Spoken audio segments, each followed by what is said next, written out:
Hi, I'm a person, and my name is Dan Larson, and this is Star Wars The Black Series Qui-Gon Jinn in 4 minutes or less.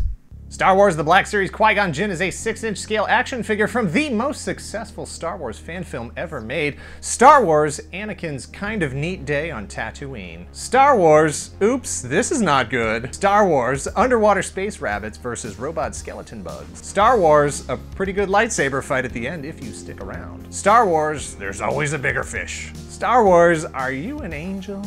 Qui-Gon is a very interesting figure, and while we still don't have a Phantom Menace Obi Wan, we do have an Attack of the Clones Obi Wan to compare him to.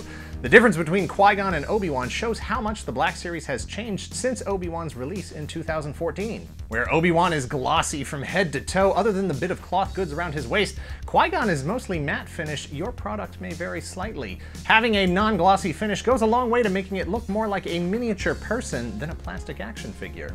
None of Qui-Gon's parts are recycled, and Hasbro dropped the cloth goods part of the skirt, and not to be overlooked in the articulation department, while his elbows are single-jointed like most Black Series figures, they have more range of movement than the same type of robed arms on the 2014 Obi-Wan figure, and about as much range as the SH Figuarts Farm Boy Luke figure, who wears a similar type of sleeved shirt. I see you, Hasbro, taking tips and learning new tricks. Qui-Gon comes with an interchangeable left hand, which gives you regular holding functionality and a credits will do fine Jedi mind trick. He has his laser sword with removable blade that has a peg on the hilt to attach it to his belt. Would have been nice if he came with his actual hooded robe, maybe his communicator and his midichlorian test kit. If nothing else, maybe it's time for some blaster bolt deflection effects. They've done them at the 3 3/4 inch scale. Time to incorporate them in the 6-inch scale. Put some more crap in the box to make it seem like we're getting a better deal for our 20 bucks, would ya? Despite my appreciation for the matte finish, the eyes are a place where you really need some glossiness to give it life. My particular PC's got lifeless eyes, black eyes like a doll's eyes. When he comes at you, doesn't seem to be living until he bites you. And those black eyes roll over white, and then you hear that terrible high-pitched scream and the ocean turns red, and in spite of all the pounding and the hollering, they all come in and they rip you to pieces.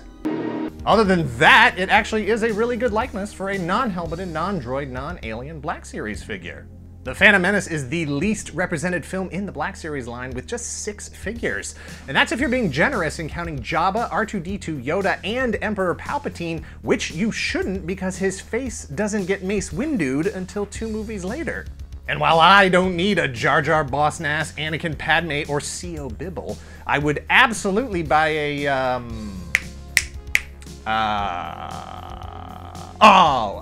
skeleton astronaut, Rum Sleg. He walks by the camera as the camera follows one of Darth Maul's drones just before the big pod race starts. Yeah, I'd buy him. The only legitimate releases for the Phantom Menace are Darth Maul and now this Qui-Gon Jinn. Darth Maul was released in Wave 1 when the line began in 2013. Finally, he can reveal himself to the Jedi. If you're still trying to pretend Episode 1 never happened, this figure is an easy pass. But if you're a sucker for Jedi from any and all eras, then this is a must-have, so buy it if you see it, and if you see 2, leave 1 for the next collector. This is where I check and make sure the audio's been running the whole time. Thanks for watching. Please hit like, hit subscribe, and share this video. Let us know in the comments which era of Star Wars you grew up on. While I cannot call myself a fan of the Phantom Menace, that lightsaber fight is still frenetic fun with all the flips and kicks and stuff. If I don't think about everything that leads up to it or comes after it, I can enjoy that part. That's it. That's it. Yeah.